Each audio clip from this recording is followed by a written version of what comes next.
तो सबसे बड़ा पुरुषार्थ है गृहस्थ जीवन में रहते हुए, घर गृहस्थ में रहते हुए, घर बार छोड़ने की जरूरत नहीं है, जंगलों में जाने की जरूरत नहीं है, और लौकिक अलौकिक दोनों बैलेंस रखना है। लौकिक में भी भावनाओं में बह नहीं जाना है। लौकिक में भावनाओं में बह जाते हैं, भावनाओं में बहने के कारण गलत काम कर जाते हैं और गलत कामों में फंस जाते हैं। फिर इसलिए भावातीत बनना है, नष्टो मोहा बनना है, इच्छा मात्र, बार बार कहता हूं इच्छा मात्र में विद्या बनो। लौकिक इच्छाएं कम करो, कम से कम इच्छा रखो।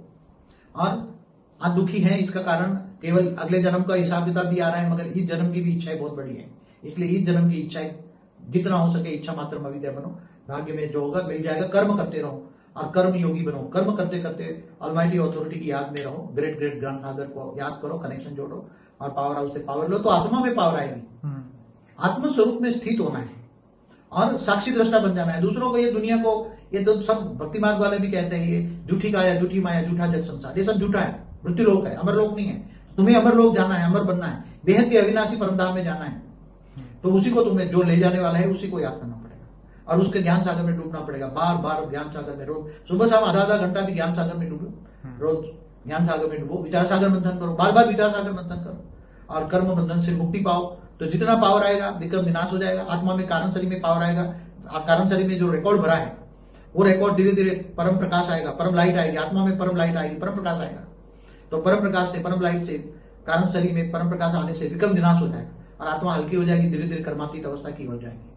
तो शास्त्रों में जैसे बताया स्व प्रयत्न ही पुरुषार्थ है, लेकिन आप बता रहे हैं कि स्व परिवर्तन ही पुरुषार्थ है। यहाँ ज्ञान मार्ग है, ये भक्ति मार्ग की बात है। देखो भक्ति मार्ग में स्वचिंतन कहते हैं, स्वचिंतन करो, स्वचिंतन करो। यहाँ स्व परिवर्तन की बात हम कर रहे हैं। राइट। स्व परिवर्तन माना आत्म परिवर्तन। मतलब अगर जीवन में ज्ञान के माध्यम से अगर परिवर्तन नहीं आया तो मतलब ये है कि हम उस ज्ञान तक पहुंचे ही नहीं, या उस ज्ञान को हम रियलाइज नहीं कर पाए। सुना तो सही, रियलाइज नहीं कर पाए। बेहद का परम ज्ञान की बात करते हैं, वो भक्ति मार्ग के ज्ञान अलग है। ठीक है। और जो हमारे शास्त्रों में लिखा है वो भी एक ब्रह्मांड का ज्ञान है। केवल एक ब्रह्मांड का, ब्रह्मा विष्णु शिव शंकर की हिस्ट्री ज्योग्राफी लिखी है हमारे शास्त्रों में, वेदों में, उपनिषदों में, जो भी लिखा है। मगर हमने तो बेहद का ज्ञान लेना है ना, बेहद का परम ज्ञान। तो परम ज्ञान में लिखा गया किताबों में, तो परम ज्ञान देने वाले को पकड़ना पड़ेगा और परम ज्ञान सुनो और ज्ञान सागर में मंथन करो। तो ज्ञान कौन सा बेस्ट है, जो आत्मा को परम सुख दे, परम शांति दे और परम शांति का वाइब्रेशन फैलाओ। परम शांति का महामंत्र हमने दिया हुआ है, तो परम शांति का वाइब्रेशन चारों ओर फैलेगा तो परम शांति मिलेगी। जो सोचोगे वही पाओगे। तो बाबूजी आपने जो बताया बिल्कुल समझ में आ गया और सभी लोगों को भी ये समझ में आ जाएगा कि स्व परिवर्तन और ये जो पुरुषार्थ क्या है, हमें क्या उसके लिए करना चाहिए, जो हमारा लक्ष्य है वहां तक पहुंचने के लिए हम क्या कर सकते हैं और क्या हमारे बस में है, हमारे अंदर कितनी ज्ञान है, कितनी शक्तियां हैं, वो धीरे धीरे उजागर होगी।